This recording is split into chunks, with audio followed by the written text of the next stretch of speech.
graduation day. I would be at convocation right about now. So I'm wearing my robes. I only wear them once a year anyway, and it's always to celebrate the graduates. So congratulations, graduates.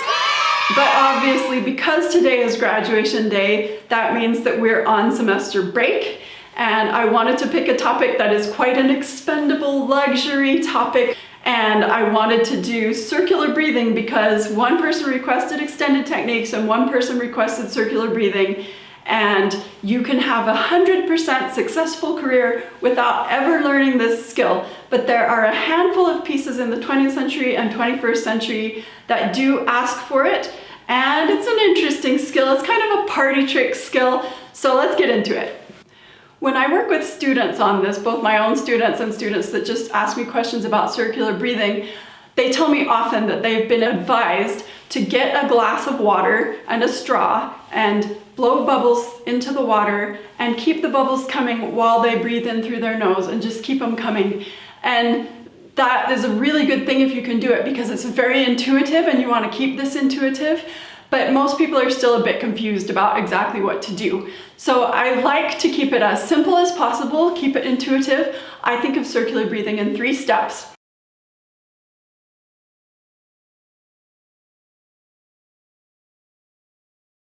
And the first step that I like to think of is that you just temporarily disengage the air that's coming out of your mouth from the engine of air that is your lungs.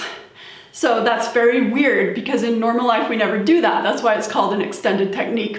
But if you just store air in your face, some people use cheeks. I really don't very much. I use more my throat and the space above my tongue. I think of storing air in my throat above my tongue and then pushing it out with my tongue. I let my jaw kind of drop and open and it sympathetically closes a bit as I push the air out, like that. And it can help to visualize an airstream if you use a straw. I like to use a coffee straw first because it's very small. So if you can just push that air out through the straw, I'm trying to make a little extra noise so you can hear it. So that gives me maybe a second's worth of air that I'm getting just from storage, not from the engine of air that we use all the time of our lungs. And that's the first step.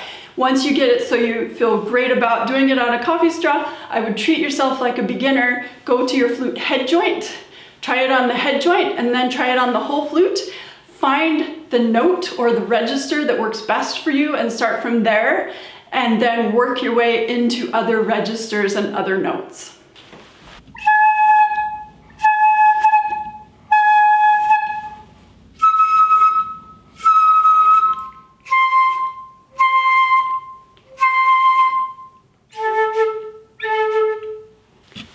A good way to test your mastery of just this one step is to blow out normally through your lungs, and at a point where it feels good, not when you're running out of air, but just when it feels good to do it, you stop blowing from your lungs and you use the stored air that you have in your face. So if you start blowing with your lungs and you store some air in your throat or your cheeks, and then you kind of turn off your lungs and blow that stored air out, then you've got this step down.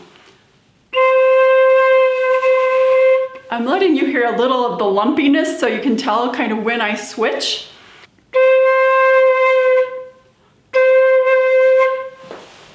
Moving on to step 2.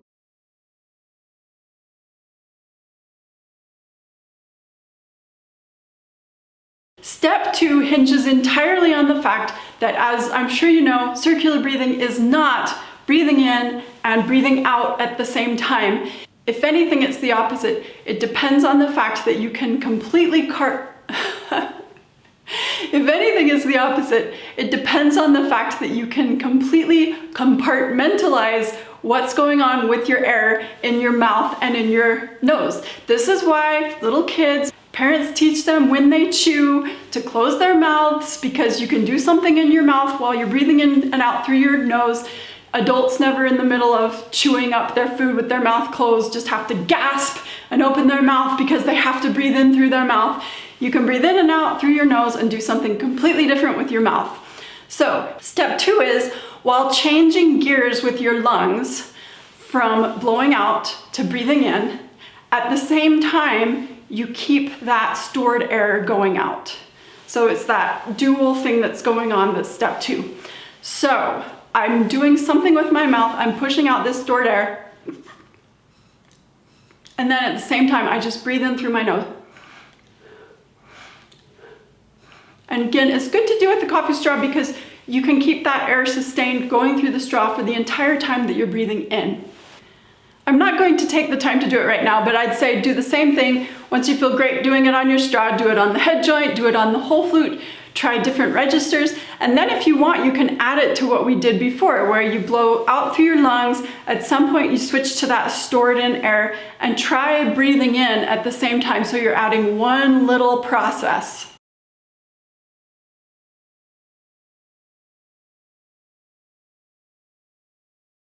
Step 3 is to re-engage your normal, natural airstream blowing out from your lungs with the tail end of that little stored air that you use. So as you're pushing the air out, you've got to come to the point where you reconnect your normal airstream. And I'm going to show you, I'm going to leave a little bump so you can hear where I make the switch.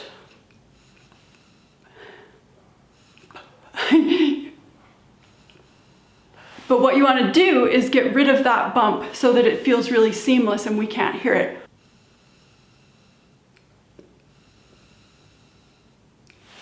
At first, when you're trying this skill of reconnecting your natural airstream to the stored air that you've been using in your mouth, you don't even have to be breathing in at the same time. You can just try the blowing out and reconnecting that airstream. But once you feel like you can do that, you do want to do the thing where you breathe in and blow out, and then reconnect the airstream too.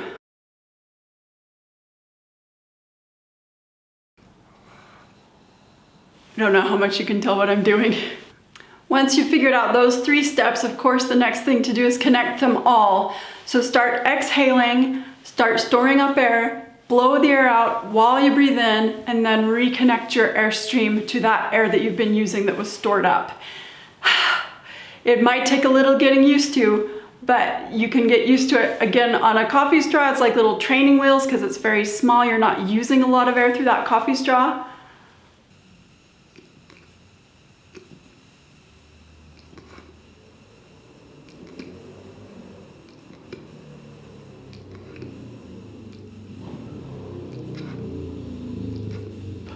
And now is when I'd say absolutely, if you haven't yet figured out how to blow through a straw into a glass of water and keep the bubbles going while you take a breath in, now is the time to do it.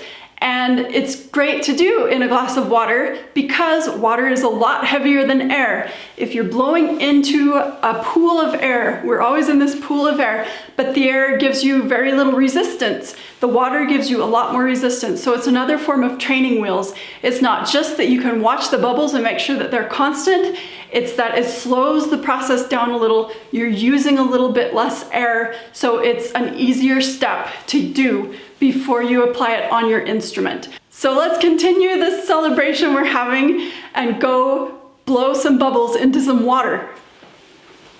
I changed out of my graduation robes because it was getting hot in here, but when you go to the party, you take them off anyway, and we're here to party, got our glass of water and our straws to make bubbles. If you want, you can just jump right into it and try the whole process, but we can also go through the individual steps again. So first of all, you could try storing air in your mouth and your throat and just blowing that amount of air out through the little coffee straw into the water and see how much we get. Oh, that was long. That took a long time. Then let's see, you can do the step where you push that air out and at the same time you breathe in. I'll do that and I'll try to sniff loudly so you can hear when I take that breath in.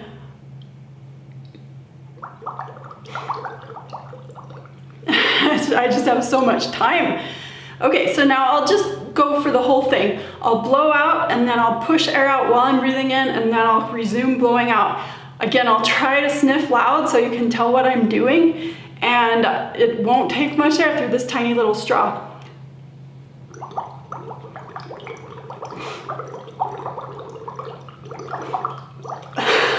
I'm getting this backlog of air because you hardly need any air. I have to empty my lungs a bit.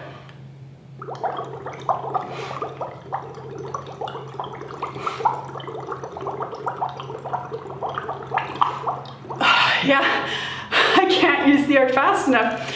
So if you go to a normal, bigger straw, it will take more air, and you'll get more used to the way it feels on an actual instrument, but it's still much more resistant with the water.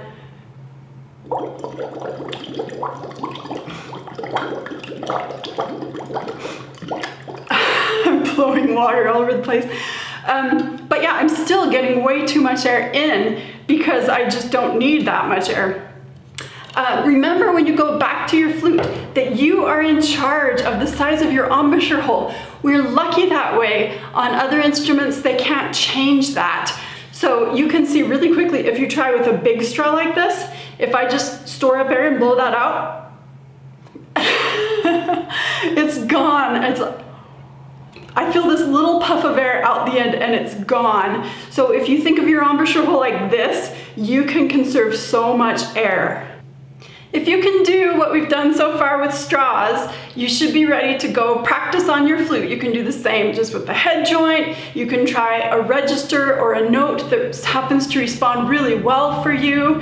But I want to give you just a few tips. One is, don't abuse circular breathing. Don't do it just because you can. Music does have to breathe. So it's only rare circumstances where you want to use this. You don't want to just start using it in every Bach piece and every fluffy French piece with a whole bunch of fast notes. Maybe it's impressive, but it's not musical. And when you do use it, you want to use it in trills or other fast finger passages so that if there's a little disruption to the sound, it's masked nicely. Definitely with vibrato is good so that it just sounds like it's absorbed into your vibrato.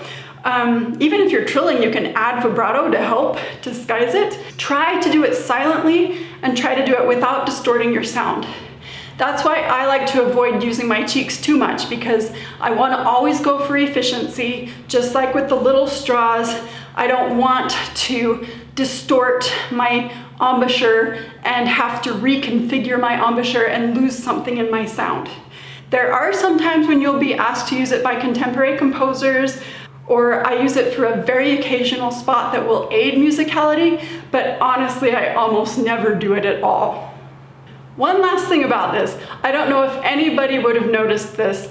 I've gently baked in an analogy for my 3 steps that I use for circular breathing. And that analogy is the analogy of what it's like to drive a manual transmission car. I don't know if anyone out there drives manual transmission cars. I always did until I got a Prius 10 years ago. But with the manual transmission, you have your engine that connects to your wheels. That's like your lungs, engine of your air that connects to your airstream. And you have to disengage that connection and use the clutch, which is like using that stored air in your mouth. And then while the clutch is pushed down, you shift gears, and that's like breathing in. And then you have to re-engage the gas pedal and move the clutch. And if you do that really smoothly, then you and any passengers won't be jolted around. So to me, it's just always felt very much the same. It's just a matter of coordinating those things. So I don't know, maybe if what I've said isn't helpful enough, you can go try driving a manual transmission car and see if that helps you. This technique is like any other, that some people pick it up more quickly than others, but applying it to your instrument and getting comfortable with it in all registers will take time. So what's generally recommended, and I completely agree with this, is that you should plan to just spend 5 to 10 minutes a day doing this.